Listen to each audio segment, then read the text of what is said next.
롯데이노베이트 오현식입니다. 저희 회사가 사명을 작년에 바꿨어요. 그 롯데 정보통신이라는 회사였는데 이름을 바꿔서 좀 생소하신 분이 계신 것 같아서 일단 말씀드리고요. 네. 제가 제목을 기업의 AI 에이전트 전략과 적용 사례 이렇게 했는데요. 전략이라고 하면 되게 거창할 것 같은데 고민 정도로 생각하시면 될 것 같습니다. 예, 요즘에 그 AI 에이전트를 구축하는 회사나 AI를 도입하는 회사 모두 다 사실 고민이 되게 많거든요.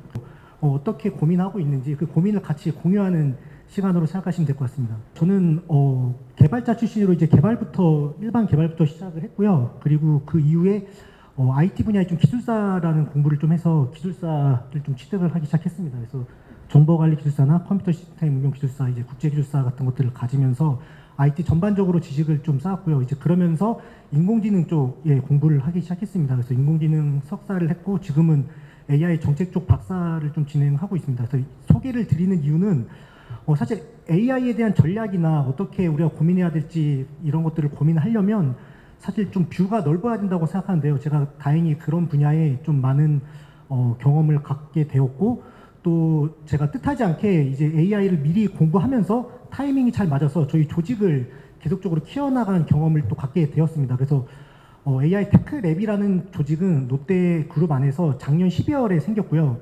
제가 아주 작은 팀을 계속 키워가면서 지금 현재 이르는 조직을 만들었고 지금 이제 AI를 연구할 수 있는 한 석박사들이 100여 명 가까이 있는 조직으로 키워서 함께 연구하고 롯데그룹의 AI를 다양하게 적용하고 있습니다. 그래서 그 적용하면서 경험했던 것들을 좀 많이 공유 드리려고 합니다. 네, 이 설문조사가 있는데요. 보면은 되게 최근에 AI 에이전트에 대해서 기업들이 많이 고민하는 것 같습니다. 그래서 기업의 96%가 1년 이내에 AI 에이전트 사용 확대하겠다. 그리고 기업의 87%가 AI 에이전트에 대한 투자가 필요하다. 이렇게 클라우데라에서 그 조사한 사례인데요. 뭐 너무나 당연한 것 같고 지금 이렇게 포럼을 하는 이유도 지금 AI 에이전트에 대한 고민들이 많아서 그런 것 같습니다. AI 에이전트에 대한 개념부터 조금 얘기를 잠깐 짧게 하려고 하는데요. 되게 많이 혼동될 수가 있고 뭐 LLM이라는 용어도 최근에 많이 유행했었고 또 챗봇 서비스 많이 있었고 예, 그러다 이제 AI 에이전트까지 넘어왔는데 쉽게 말하면 LLM 같은 경우에는 이제 에이전트나 뭐 챗봇의 결국 뇌가 되는 영역이라고 생각하시면 될 것 같습니다. 그리고 그 LLM을 바탕으로 우리가 서비스할 수 있게끔 만든 게 예, 챗봇일 테고요. 챗봇이 갑자기 뜬 이유는 저는 그 챗 GPT 때문인 것 같아요. 그 라지 랭귀지 모델이라는 것을 만들어 놓고 그걸 형태로 이제 그 챗봇 형태의 서비스를 처음 오픈 AI가 했죠. 이제 그러면서 챗봇 서비스가 AI를 탑재해서 많이 적용되고 그것들을 적용하는 과제들이 무수히 많았거든요. 예, 근데 그 상황이 지나고 나서 이제는 AI 에이전트가 도래했는데 저는 사실 너무나 당연한 수준인 것 같아요. 왜냐면 사람들이 정보를 검색하는 수준에 넘어서서 이제는 행위를 해달라는 거죠. 예, 단순히 챗봇에서 정보를 얻고 검색하고 뭐 이 부분은 이제 식상하고 그럼 우리 생산성을 또 높여주려면 얘가 그 액션까지 해줘야 된다. 그래서 그 에이전트의 개념은 자율적으로 판단하고 행동하는 인공지능 시스템 뭐 이렇게 정의를 할 수가 있는데 그래서 결국은 플래닝하는 부분 왜냐면 인간의 영역이죠. 플래닝하는 부분 그리고 또 그것들을 실제 액션까지 적용하는 부분 이제 이런 영역까지 AI가 해줬으면 좋겠다라는 개념으로 보시면 될 것 같습니다. 예, 그래서 AI 에이전트 구조는 뭐 그 기본 이렇게 됩니다. 지금 보면은 플래닝하는 영역이 있는데 그 딥시크 모델이나 오픈 AI 최근 모델 보면 그 사고 추론 모델들이 많이 올라와 있거든요. 뭐 COT 같은 기술일 텐데 일단은 업무의 범위를 이렇게 분산해 놓고 분리해서 그 고민하는 것부터가 시작되는 것 같고 아마 그렇게 기술도 지금까지 발전해 왔습니다. 그래서 우리의 생각을 분리하고 이제 계획을 세웁니다. 그다음에 이제 메모리 영역에서 어떤 타스크를 수행해야 되는지 그리고 후속 타스크에서는 어떤 것들을 해야 되는지에 대한 정보를 저장하게 되죠. 그리고 나 중요한 부분들이 이제 툴입니다. 왜냐면 액션을 하게 되려면 단순히 정보를 제공해주고 끝나는 게 아니라 실제 우리가 가지고 있는 뭐 기관계 시스템이라든가 다양한 툴과 연계가 돼서 행위가 일어나야 되고요. 제가 가장 강조하고 싶은 부분 저 액션 부분이에요. 사실은 액션이 없으면 AI 에이전트라고 말하기는 사실 참 애매하거든요. 예, 그래서 저 액션 부분들이 이제 일어나서 우리 업무에 도움을 주는 것이죠. 예, 넘겨주세요. 그래서 이 고민들을 이제 많이 합니다. 저희 같은 AI를 구축하는 구축사들도 고민을 하고 예, 도입사들도 고민을 하죠. 예, 왜냐면 구축사들은 뭐 비용 대비 효율적으로 구축을 해야 하고요. 또 많은 기업들이 사용할 수 있는 서비스를 개발해야 합니다. 또 도입사들도 고민이 많을 거예요. 왜냐면 옆 동네에서 우리는 AI 에이전트 도입해서 생산성이 30% 좋아졌어, 뭐 40% 좋아졌어, 막 이런 얘기들이 많이 있죠. 그러니까 다들 앞다퉈서 우리 빨리 도입해야겠다, 이제 이런 고민들을 많이 하는데, 사실 그 전에 전략에 대해서 고민을 해야 됩니다. 왜냐면 기업들도 무작정 자원을 투입해서 AI 에이전트를 개발하다 보면 사실 그거에 대한 생산성이나 ROI가 안 나온 경우가 사실 되게 많아요. AI 같은 경우에는 아직까지는 사실 돈을 뭐 제대로 벌었다 하는 기업들이 별로 없거든요. 그래서 이 부분에 대해서 고민이 필요하고, 도입사도 마찬가지입니다. 큰 비용을 들여서 AI 에이전트를 도입했는데 몇 개 기사 내고 홍보하고 나중에 실제 업무에 쓰려면 사실 별로 도움이 안 되는 경우가 많거든요. 그래서 이런 부분들을 같이 좀 고민했으면 좋을 것 같습니다. 예, 넘겨주세요. 네, 그래서 AI 에이전트 전략이라고 보면은 일단은 그 에이전트도 크게는 이렇게 나눌 수 있을 것 같아요. 범용과 특화로 나눌 수 있다고 저는 생각을 하거든요. 그래서 지금 나오는 뭐 많은 AI 에이전트 기술들이 사실 범용적인 부분들이 되게 많아요. 네, 그래서 범용적인 그 에이전트의 특징이 뭐냐면 비용 효율적이라고 저는 생각을 하거든요. 왜냐면 하나의 에이전트를 만들어 놓고 다수가 쓸 수 있게끔 제공을 해주는 거죠. 예, 그리고 적용 범위가 당연히 엄청나게 넓습니다. 적용을 해놓으면 이 기업도 쓸 수 있고 저 기업도 쓸 수 있고 뭐 학생도 쓰고 뭐 언론인도 쓰고 뭐 여러분들이 다 쓰는 거죠.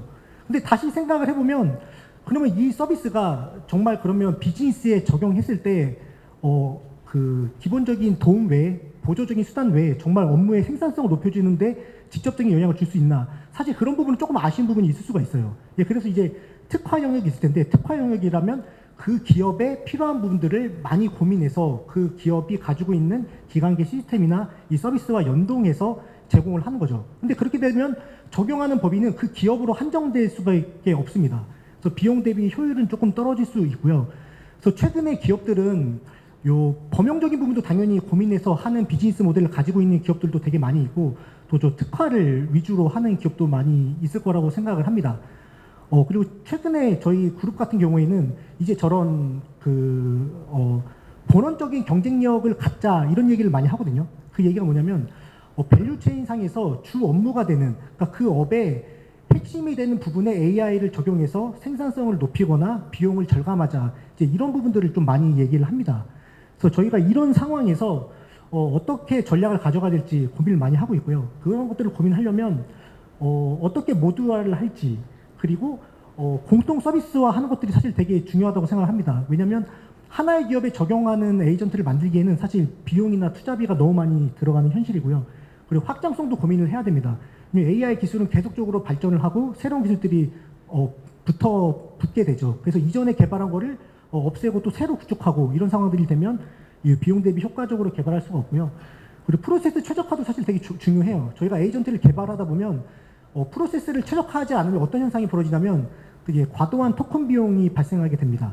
예, 그리고 처리하는 속도에 있어서도 되게 많은 분기를 타거나 프로세스를 거치다 보면 속도가 아주 느려요. 그래서 이런 부분에 대해서도 구축사는 많이 고민을 해야 되고, 또 연계 시스템에 대해서 특별히 고민을 해야 됩니다. 예, 어떤 시스템과 연계해서 액션을 취할 것인지, 예, 이런 부분에 대한 구축사들은 반드시 고민해야 한다고 생각합니다. 다음 장 보여주세요. 네, 그럼 도입사도 마찬가지인데요. 제가 가장 하고 싶은 얘기는 사실 요 첫 번째입니다. 명확한 목표 설정. 사실 이거는 AI 에이전트에만 국한된 게 아니라 IT 서비스나 다른 여타 그 AI 도입할 때 마찬가지인데요. 현재 AI 기술을 제가 객관적으로 봤을 때 비완성, 비완벽, 비일반. 네, 아직은 AGI 시대가 아닙니다. 예, 아직은 인간의 일반적인 지능에 미치지 못하는 수준이고요. 예, 특정 영역에서는 더 나은 성능을 보이지만 그렇지 못한 부분들이 있습니다. 근데 이 얘기를 왜 하냐면 너무나 많은 기업에서, 저도 기업인이고 그 개발을 하는 사람이지만 데모를 만들어 놓고 그게 전부인 양 홍보를 많이 합니다. 예, 그리고 또 기대치를 되게 높여주는 그런 내용들이 많이 공유가 되죠. 그런 것들을 보면 경영진들의 눈높이가 상당히 높아져 있어요. 제가 많은 롯데 그룹사 대표님과 미팅을 하거나 다른 그룹 대회사와 이렇게 AI를 통해 미팅하다 보면 마치 이미 사람을 완벽하게 대체할 것처럼 기대하고 있는 회사들이 되게 많이 있습니다. 그런 경우에는 사실 죄송한 말씀이지만 성공하기가 어려워요. 왜냐하면 그 기대치만큼 아직은 기술이 미칠 수 없기 때문에 예, 그런 부분들이 있고요. 그래서 저는 이제 스몰 석세스부터 진행하는 것들이 필요하고, 그리고 업무 프로세스부터 고민을 해봐라 라는 얘기를 많이 합니다. 본인들이 가지고 있는 업무 프로세스가 정리가 안 되면 이 프로세스가 정리가 돼서 워크플로우를 잘 그려야지만 AI 에이전트를 적용했을 때 사람을 대체하는 효과가 어느 정도 나올 수가 있고요. 생산성이 좋아질 수가 있습니다.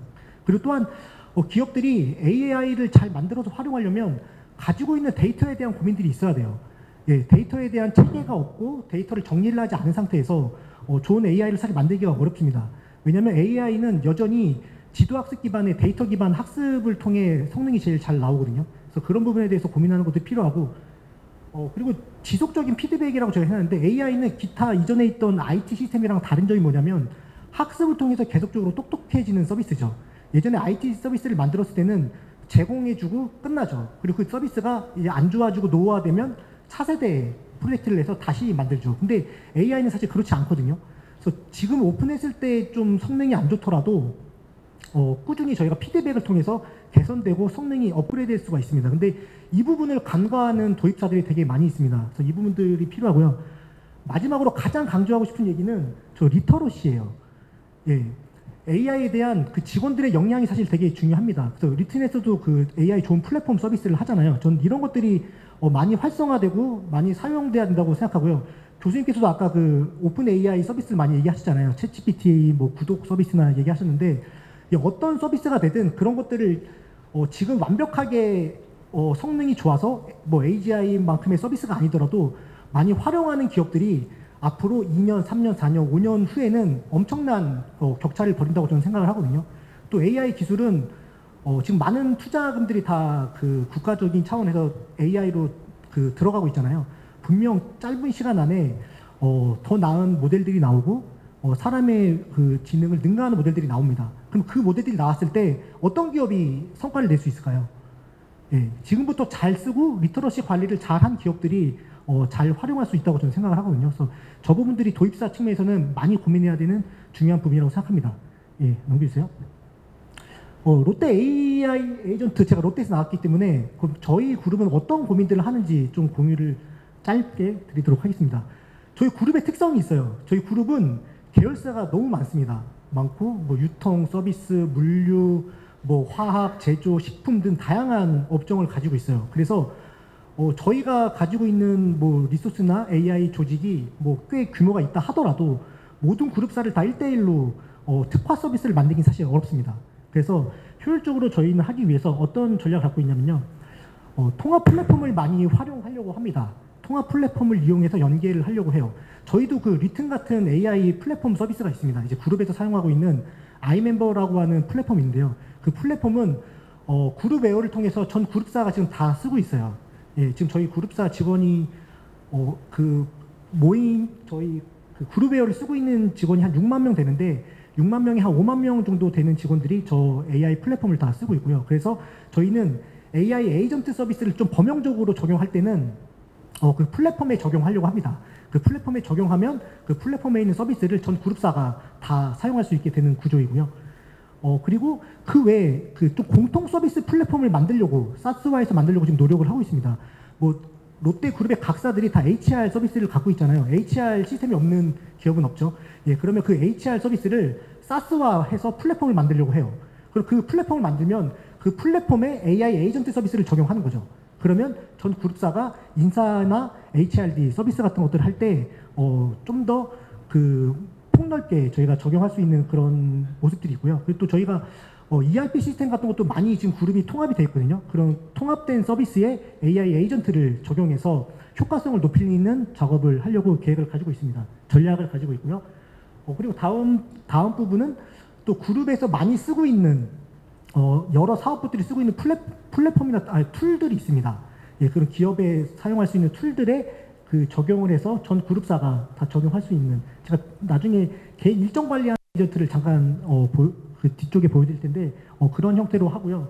근데 또 특화 서비스도 필요하죠. 예, 어느 계열사가 특화 서비스를 요청한다. 근데 보시면은 저 VOC 처리할 수 있는 에이전트라든가 아니면 교육 에이전트 같은 서비스들은 특화 서비스라 하더라도 여러 그룹들이 사용할 수 있는 그런 서비스라서 저희가 가능하면 여러 그룹이 사용할 수 있는 그 특화 위주로 개발하려고 전략을 가지고 있습니다. 네, 넘겨주세요. 네, 이거는 범용 아까 말한 아이멤버에 저희도 챗봇 서비스가 있어요. 문서를 올리면 바로 챗봇이 만들어지는 그런 레그 기반의 챗봇이 있거든요. 근데 이 챗봇 서비스의 문제점이 뭐냐면 문서 표준화예요. 문서 표준화가 아주 잘 되어 있으면 답변이 잘 나오고 표준화가 조금 잘못되어 있으면 잘 안 나오거든요. 문서 표준화 에이전트를 앞에다가 붙이는 거예요. 그러면 어떤 특정 뭐 표나 좀 복잡도가 높은 문서가 들어오면 AI 에이전트가 표준화 작업을 선행해서 해주는 거죠. 그래서 기존의 일반 챗봇은 답변을 못 하더라도 이 그 표준화 에이전트를 앞단에 붙인 챗봇은 답변율이 더 높게 됩니다. 네. 그래서 그런 모습이라고 보시면 되고요. 그래서 이거를 이제 아이멤버라고 하는 저희 플랫폼에 적용해서 전 그룹사에 제공한다고 보시면 될 것 같고요. 다음 슬라이드 보여주세요. 네. 그리고 아까 말씀드린 이제 VOC 처리하는 부분인데 이거는 쇼핑몰 저희가 이제 쇼핑몰이나 이런 것도 운영하는 그룹사가 되게 많이 있거든요. 이렇게 에이전트를 나눠서 정리를 한 겁니다. 그러면 메인 에이전트가 이제 VOC를 접수해서 어느 쪽 에이전트에 넘겨야 될지 고민을 합니다. 그래서 뭐 115짜리 주문해줘라고 하면 상품 정보에서 에이전트가 뒤지는 거죠. 115 사이즈가 있는지. 없게 되면 이제 그 다음에 뭐 그럼 105를 주문해줘라고 하거든요. 그럼 주문 처리 에이전트에 가서 그 주문을 처리를 하고요. 그 다음에 뭐 이거 취소해줘 그러면 다시 고객 정보에 가서 고객 정보를 검색해서 어떤 것들을 주문했는지 그리고 취소 처리를 합니다. 그래서 이 뒤쪽에는 다 실제 DB나 서비스와 연동돼서 그 액션까지 이루어지게 만들었어요. 예전에는 이게 그냥 챗봇으로 있었죠. 누군가가 물어보면 사이즈 있어 그러면 없어 있어 이렇게 답변해 주는 거에서 끝났는데 이제 그 다음에는 주문 처리를 하고 취소 처리까지 하는 까지 연계한 서비스라고 보시면 되고요. 그 뒤에 처리되는 서비스를 저는 이제 표준화하고 공통화해야 된다고 생각하고 있거든요. 그래야 이제 그 범용적으로 적용할 수 있는 범위가 넓어진다고 생각합니다. 다음 페이지 해주세요. 이건 아까 협업 툴인데 이제 이런 툴에다가 적용했을 때 장점이 뭐냐면 단순히 그 툴을 채팅 용도로 쓰는 게 아니라 하루에 일정을 관리를 해주는 거예요. 내가 오늘 어떤 회의를 했고 어떤 미션을 했고 오늘 내가 할 일은 무엇이고 내일 해야 되는 일들은 무엇이고 이것들을 툴과 연계해서 AI 에이전트를 적용했을 때 저에게 알람으로 이렇게 알려주는 거죠. 다음 페이지 넘겨주세요. 네, 이제 마지막인데요. 제가 넘어가도록 하겠습니다. 그 젠슨왕이 얘기했던 되게 유명한 얘기잖아요.